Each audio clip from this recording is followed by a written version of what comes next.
Salve, salve, bonitezas e bonitosos aí do Me Salva! Olha só a questãozinha da Unicamp trabalhando com a lógica de fusos horários. Chuchu, e tem um detalhe importante aqui, hein?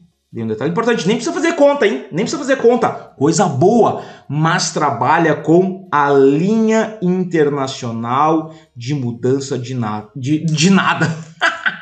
A linha internacional de mudança de data, a LID, essa desgrama, tá? Que é uma linha imaginária posicionada próxima ao meridiano de 180 graus, certo? E diametralmente oposta ao meridiano de Greenwich. Então, lembrando, a Terra é redonda, tu tem aqui na tua cara, que fazendo essas curvinhas aqui, ó, a linha internacional de mudança de data, e lá do outro lado tu vai ter o meridiano de Greenwich. Certo? A LID, ela corta o Oceano Pacífico, tu pode ver aqui no mapa, tá? Uma característica dessa linha está na sua forma irregular. Tu está observando aqui no mapa de novo, ela faz todas umas curvas, o que evita que um país tenha a mesma hora e dias diferentes, conforme ilustra a figura a seguir. Beleza, show de bola, tá? E aí, a partir da leitura do enunciado e da análise da ilustração, a gente pode concluir que, vamos lá? Vamos dar uma olhadinha aqui nas alternativas. Letra A.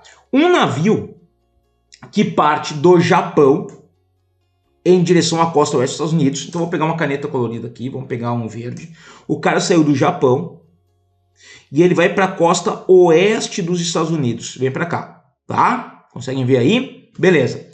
Esse cara, ao cruzar a linha internacional de mudança de data, terá que notificar em seus registros que pulou um dia no calendário civil oficial. Bom, vamos analisar. Chuchu, primeira coisa aqui é o seguinte.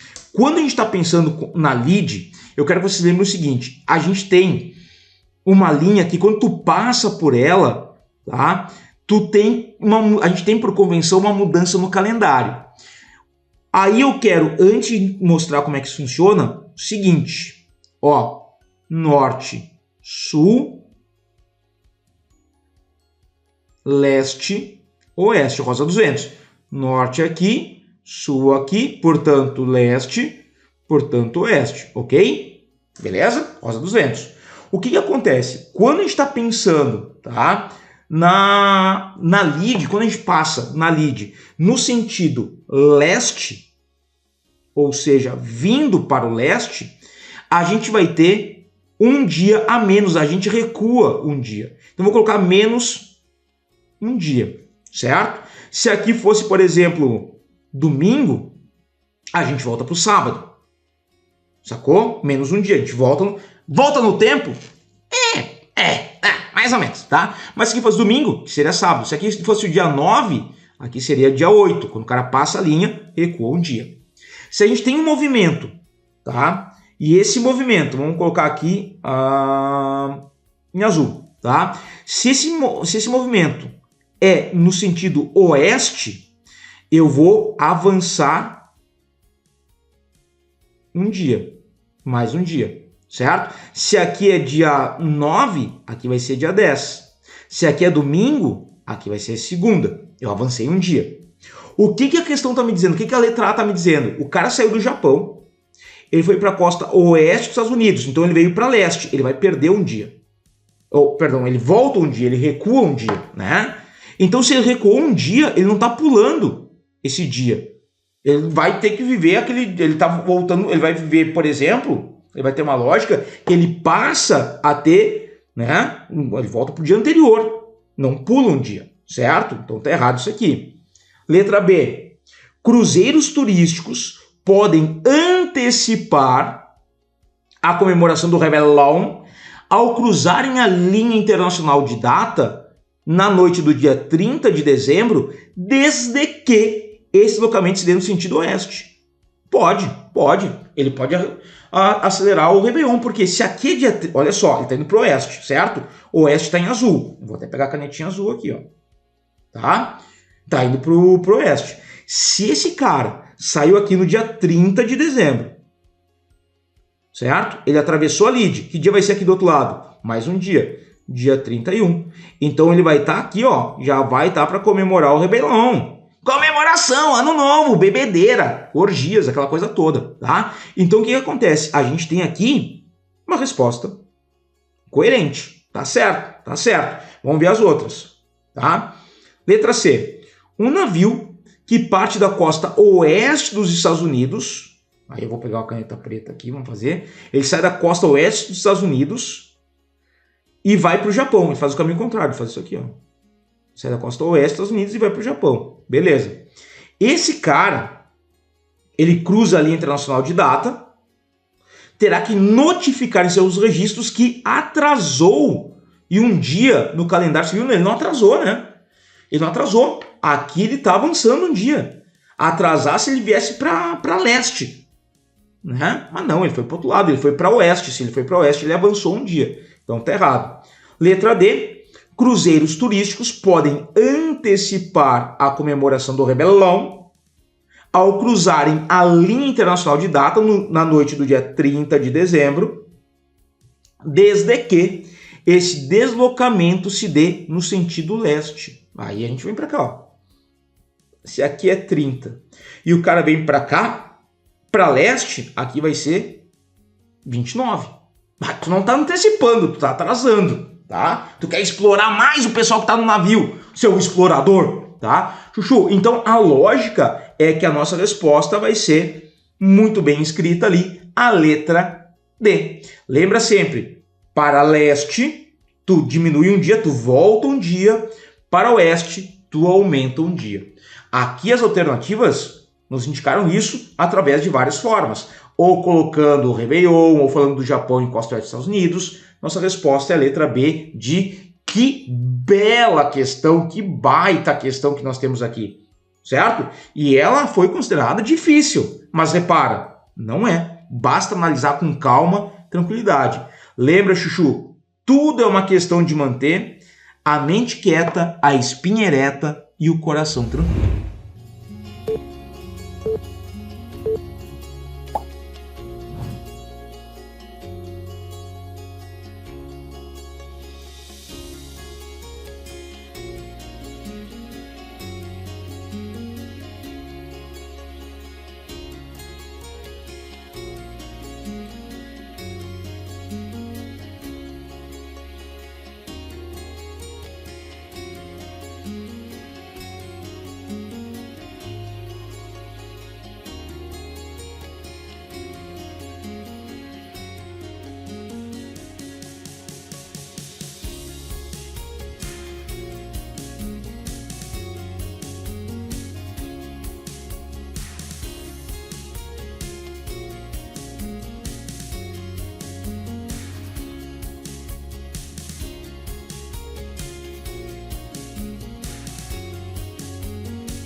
E aí, chuchuzinhos, vamos lá para mais uma bela questão da Unicamp. Essa aqui é mais fácil, tá? Porém, ela exige muita atenção aos mapas apresentados. Então, vamos lá. Os mapas a seguir, na real, né, apresenta países com mais de 5 milhões de habitantes vivendo em áreas de favelas ou outras formas de habitação precária. Tá.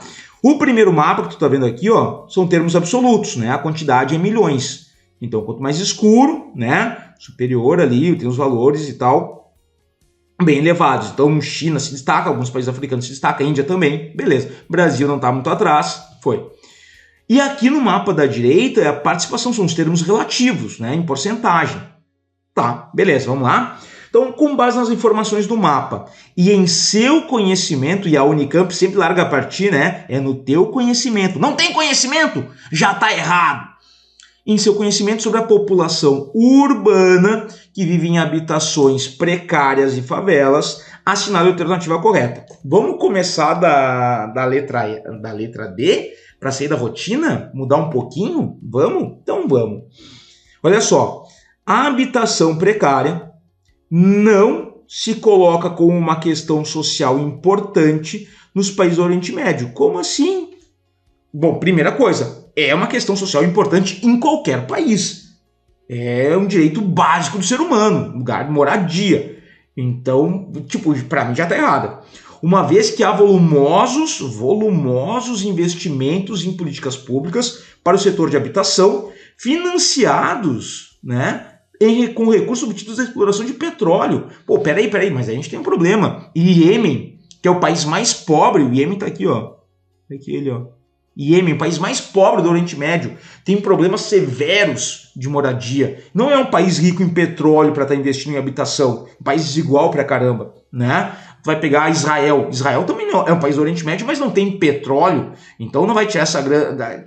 Essa alternativa aqui, ela tem várias incoerências, né? Especialmente isso aqui, ó. Não se coloca como uma questão social importante. Em todo lugar é uma questão social importante, tá? Então, aqui tá errado. Vamos letra C.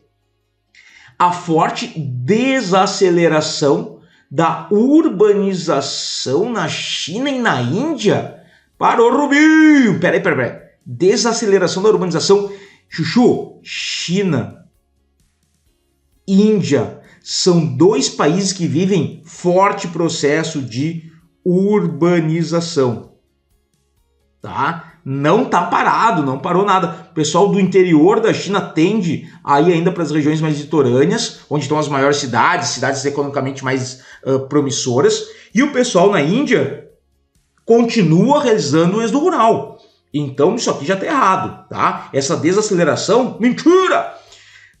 Associada às políticas públicas, tem levado à diminuição das habitações precárias nesses países, ainda que os números absolutos de moradores em condições precárias continuem elevados. Realmente, os números absolutos são altos e não está tendo essa diminuição, está aumentando. Se a Índia, tá, é um país de elevada desigualdade e tu tem um êxodo rural, tu tem problemas de habitação sim, tá? Então letra C está errado. Letra B. Na América Latina, entre 5% e 20% da população urbana vive hoje em favelas ou habitações precárias. Tá, vamos pegar aqui, ó. Falou em porcentagem, em termos relativos, América Latina, né? Do México até o extremo sul do Chile. Pô, olha só os países, ou estão aqui em branco na legenda ou cinza claro na legenda, né? Tá, Bolívia ali tem um problema, tal, mas essa primeira parte, ok. O que deixou de ser um problema social deixou de ser um problema social na América Latina, tá? Mentiu pro tio. Por conta da industrialização da região no século XX e a disseminação de políticas públicas. Não, a gente ainda tem, cara, tudo bem, a participação relativa dessa população é pequena, mas tu pegar em termos absolutos, olha o México, olha o Brasil, né? Tu tem uma parcela grande de população vivendo em áreas de favela ou habitações precárias. Tá? Vamos pegar o Brasil como referência. O Brasil tem hoje o que a gente trabalha como déficit habitacional, tá?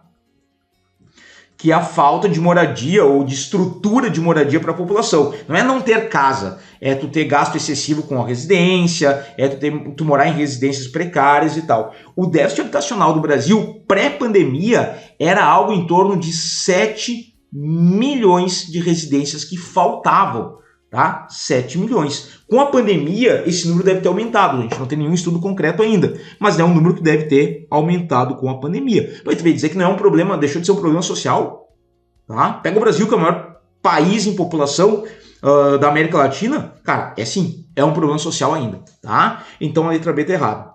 Só pode ser a letra A. Em grande parte dos países da África subsaariana, parou, tá ligado à África subsaariana? Chuchu, quando a gente está pensando África subsaariana, fazer um mapa aqui do lado, ó, da África rapidinho, bem mais ou menos, o mapa da África, chifre africano, Mar Vermelho, aqui a parte norte da África, tá?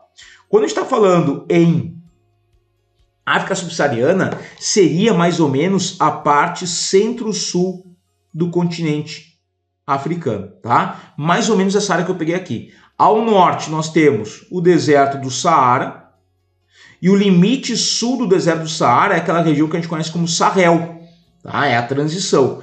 A parte da África subsaariana, a gente teria então a África saariana ao norte e a África subsaariana no centro-sul. É onde a gente vai ter os países mais pobres, alguns dos países mais pobres do globo. Tá?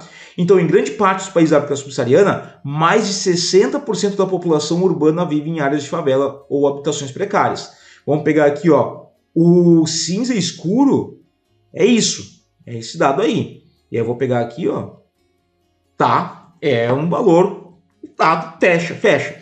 Um problema social decorrente, entre outros fatores, da inserção do continente na divisão internacional do trabalho.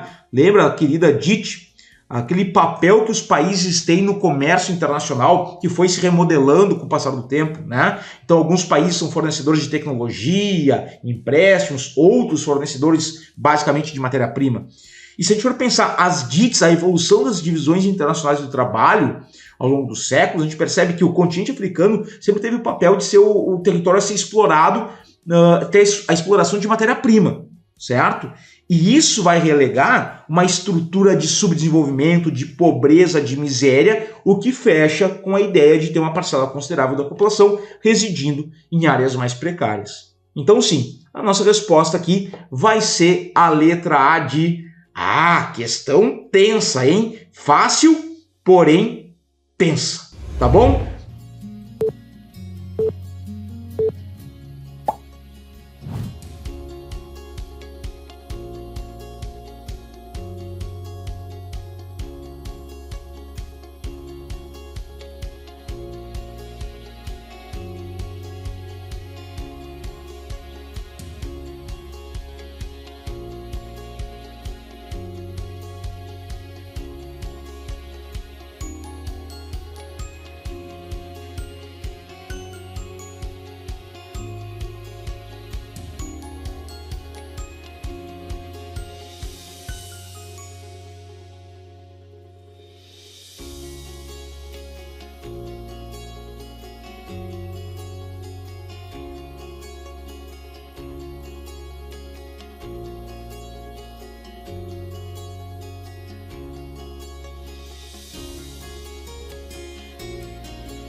E aí, chuchuzinhos do Me Salva! Que satisfação em vê-los. Vamos trabalhar com essa bela questão aí da Unicamp 2022. E ela tá trabalhando com quem? Com o Pantanal. É, lá da novela, tá? Olha só, a estiagem prolongada no Pantanal. Falando em estiagem, a gente está falando, né, de falta de chuvas por um longo período, devido às fracas temporadas de chuvas de 2019 e 2020, criou condições para a manutenção e a propagação de fogo, fire, e para menor nível de inundação do Pantanal nos últimos 50 anos. Tá? Bom, primeira coisa que eu quero ver com vocês aqui é o seguinte. Lembra, o Pantanal, a região onde a gente encontra esse bioma brasileiro, é uma região de planície, certo? Uma região de planície. O Pantanal é uma das maiores planícies inundáveis do planeta. 30% dele fica debaixo d'água no auge de chuvas, num período normal, tá? Mas o que a questão está nos trazendo? Que ocorreu um período de seca ou de menores precipitações. Bom, considerando as informações fornecidas e o teu vasto conhecimento sobre os biomas brasileiros, especificamente sobre o Pantanal, é correto afirmar que, vamos lá, analisar as alternativas? Letra A. A pluviosidade, as chuvas, sobre os rios da bacia do Rio Paraguai, tá? E aí, o Rio Paraguai, ele vai ser o rio principal, tá? De uma das maiores bacias da região. A gente está pensando na bacia hidrográfica do Rio Paraguai. Vai ser determinante para as inundações do Pantanal. Um bioma com misto de vegetações de floresta, cerrado, campo, tá? Daí tudo bem. A produtividade primária do bioma, devido à conversão de luz solar em energia e biomassa, é basicamente o que a gente chama de fotossíntese, dá suporte para os demais níveis tróficos. Cara, tá aí a nossa resposta. Já marcamos letra A como verdadeira, só pode ser essa. Não tem alternativa, não tem outra que possa estar errada. Agora, qual é que é o grande ponto que a gente tem que ver aqui? O grande lance é que quando a gente está pensando na bacia do Paraguai, né, é o rio principal dessa bacia, tem afluentes importantes ali, como o rio Cuiabá, por exemplo, né? Mas, quando a gente vai ter essa cheia do Rio Paraguai, com as fortes precipitações que a gente vai ter, qual é que é a tendência? Essa água do Paraguai, né, transborda, inunda as áreas ao entorno e, por ser uma área de planície, a gente tem, então, boa parte da região do Pantanal sendo inundada, ok? E aí tem essa lógica que a gente está falando ali de inundações anuais. Lembrando que essa região do Pantanal é uma região de clima tropical, ou seja, é marcado por uma sazonalidade das chuvas. Lembrando, o verão ele tende a ser amplamente chuvoso e o inverno vai ser seco. Só que o texto nos apresentou e a gente percebe isso, né? As precipitações, mesmo no verão, estavam abaixo da média normal. Isso muito em função de uma relação com o desmatamento dos biomas que cercam o Pantanal, como, por exemplo, o Cerrado, como, por exemplo, região amazônica, tá? Então, beleza. Aí fala ali a respeito do bioma propriamente dito, né? Que ele é um misto de vegetação. E ele é. O Pantanal, ele é um complexo vegetal, porque ele vai encontrar características de floresta amazônica, de mata atlântica, de cerrado, alguma coisa de campo, não bioma pampa, não é isso, mas áreas onde a vegetação é rasteira, certo? Aí tu tem isso no Pantanal, tá? E aí depois dessa última parte da afirmação A, tem a ver com a parte da biologia, né? A produtividade primária do bioma, ou seja, fazer a fotossíntese, beleza. Show, letra A. Vamos ver o que está errado nas outras, porque só pode ser a letra A. Se não for a letra A, eu assim, ó, me descabelo aqui. E vou mudar de cor então, vamos colocar um verdezinho para ver o que está errado. B. A pluviosidade sobre os rios da bacia do rio Cuiabá. Cuiabá é um afluente do rio Paraguai. É determinante para as inundações do Pantanal. Não, determinante é o rio Paraguai. Esse é determinante, esse é o mais importante, tá? Um bioma com um misto de vegetação de floresta, cerrado, E Caatinga? Não, Caatinga não tem. Caatinga não tem. Não.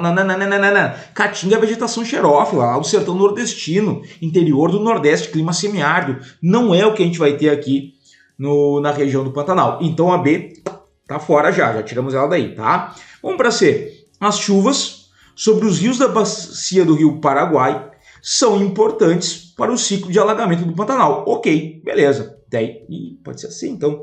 Um bioma com misto de vegetações de floresta, ok? Cerrado, olha aqui, por que não pode ser? Olha essa safadinha da Caatinga de novo. Nada de Caatinga do Pantanal, hein? Tira a Caatinga fora. Então, letra B e letra C descartadas. Letra D. As chuvas sobre os rios da bacia do Rio Cuiabá são importantes. Opa, importante é uma coisa, determinante é outra. São importantes? São importantes. Beleza. Para o ciclo do alagamento do Pantanal. Tá. Um bioma com misto de vegetação de floresta, cerrado e campo. Ó, não trouxe Caatinga. Até aqui a afirmação D está verdadeira. Agora, vamos ver o resto. A produtividade secundária do bioma, com a conversão de luz solar em energia e matéria orgânica, peraí, dá suporte aos animais endêmicos, peraí. A produtividade secundária, Chuchu, tu lembra que é aquela que corresponde à biomassa acumulada nos consumidores primários, certo? E que ocupa um segundo nível trófico da cadeia alimentar, tá? Então, peraí, o erro tá aqui, ó, nessa segunda parte da letra D. Então, fechou, a nossa resposta realmente é letra A de... Ah, que bela questão, que linda questão, Chuchu!